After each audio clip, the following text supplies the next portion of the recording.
Aries, it's been a long time, but I'm back and I'm going to be sharing with you what you can expect now here in um, October.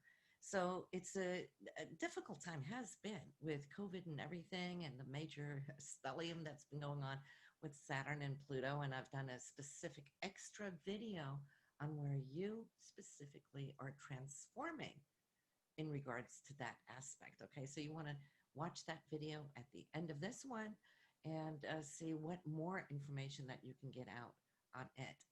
But what I'm doing here, it's new. I'm using Zoom, so it's not going to be edited. You're going to get all the little bloopers that may come up.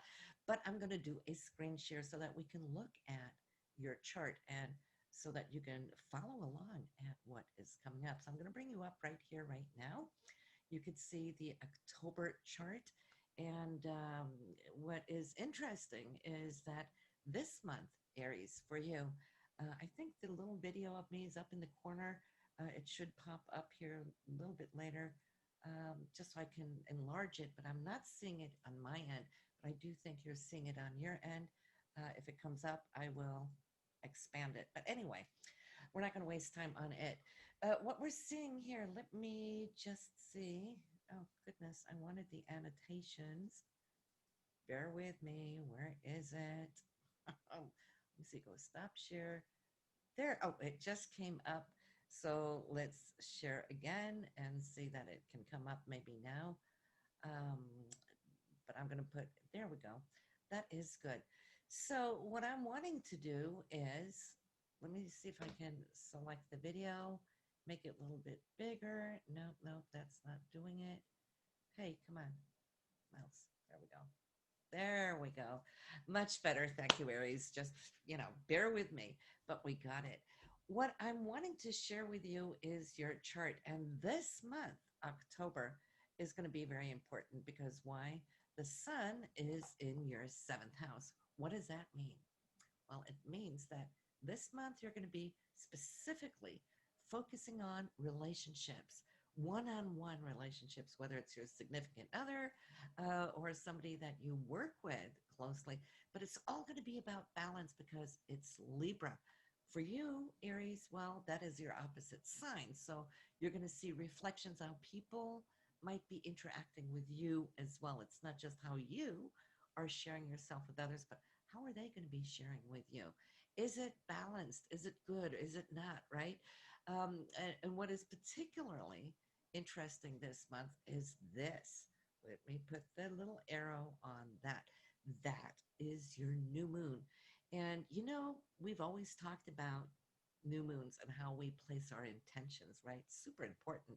However, what I do want to say is that it's not just the intentions for this month of October. No, no, no, no, no. It's that much more in depth because you only have a new moon in this area once every 12 months. So let me tell you, be smart now, Aries. Program yourself. How do you want your relationships to look like through the next 12 months? Get it?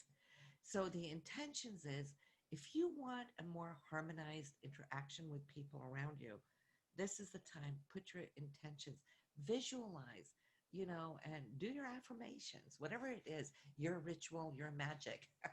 Do your list and put it up there to the universe that you want it to be this or that way. And this new moon will trigger on October 16th.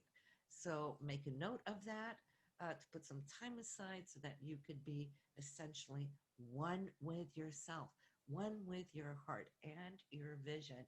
Put that up there and you will see how your relationships will grow, expand, harmonize, and become more beautiful and more true to who you are. And when I say that, true to who you are, well, of course, that is because being an Aries and ruler of that first house, it's super important to you how relationships work because it's always going to be that seventh house for you, right? So if you've been having a little bit of problems going on there, well, now is the time that you can reorganize it, restructure, rebuild it, because it's going to be another 12 months before you get this opportunity. All right. So that's the new moon. The new moon is 23 degrees in Libra on the 16th. I do want to jump to the, the full moon since we're talking about moons right now. And we know that's when we accomplish, that's when we harvest. The moon is full, right? And we have two full moons in October. Starting October 1st, we have one 9 degrees right over here, and that is actually in your sign right here. And that means that you have accomplished, you will be harvesting, you will be bringing in certain things on October 1st, which can become very super interesting. That's what I could say the least. There's tons of energy here in your first house to your sign because Mars is there. Mars has been there for a while. It's still going to be there for a while because it is retrograding. And since it's in that first house, well, what does that mean? You have been powering up, Aries, to your personality, standing your grounds, taking your energies out.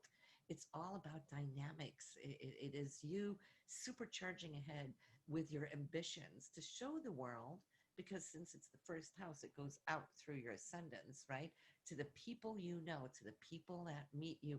What are they going to see? Well, they're going to see that beautiful Marsian energy that you have. And they will see the goals and the ambitions that you're working on and working for. And the beauty for you is this, Aries. Normally, Mars takes 6 weeks to pass through a sign. Right now, Mars is giving 5 to 6 months in this area because of the long transit and the retrograde of it.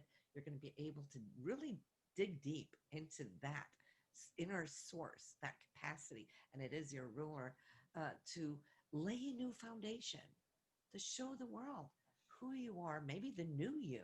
And when I say that, the new you, what does that mean? Well, hey, hello, you get this transit once every 2 years. But what you won't have in the next round or in the coming rounds of your Mars coming back to your first house is this. Look at this. Let me put some stamps up here to your 10th house. We got Jupiter, Saturn, and Pluto. There we go.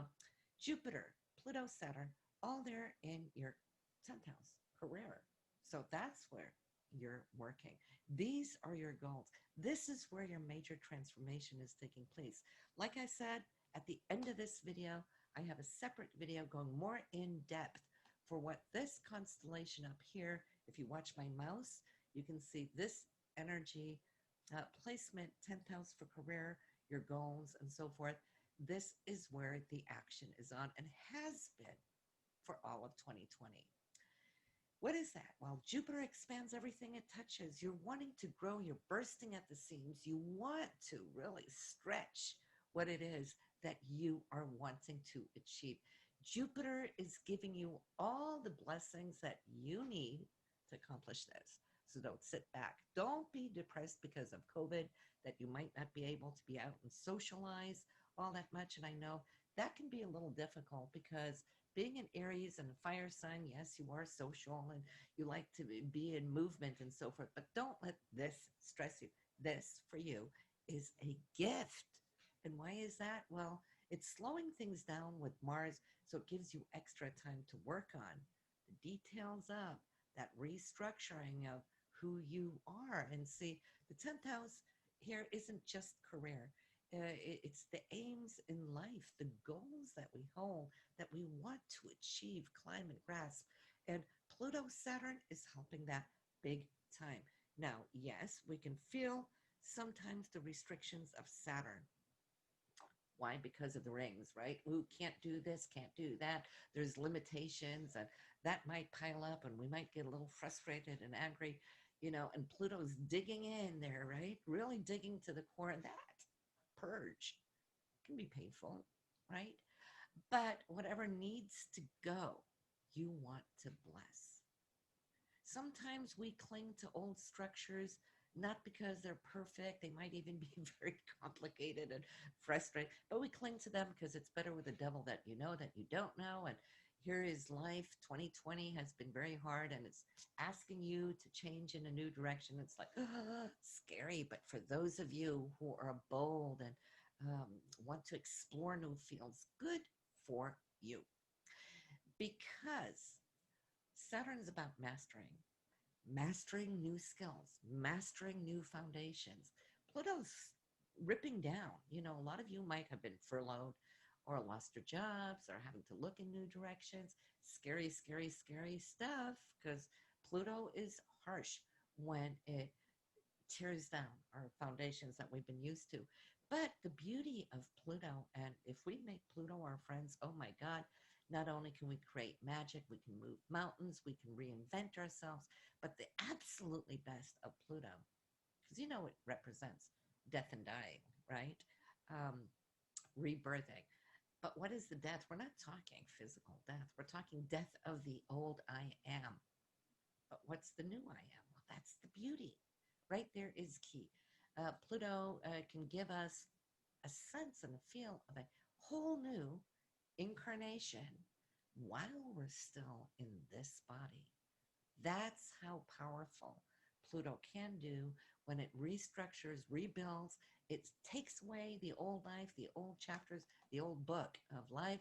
And here we get this new energy to redo, remake ourselves while we are in this body. So some of you might move. Jupiter is there, right? Jupiter wants to travel. Some of you might change countries. Some of you might change cities or states. But whatever is coming down and has been coming down, I know and I hear it from you all the time. I talk to so many of you, right?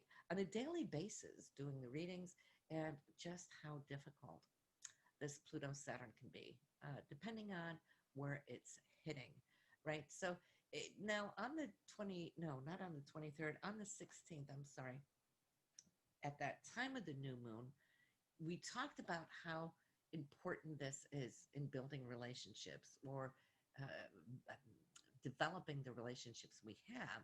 But it is going to be squaring, okay, your 10th house.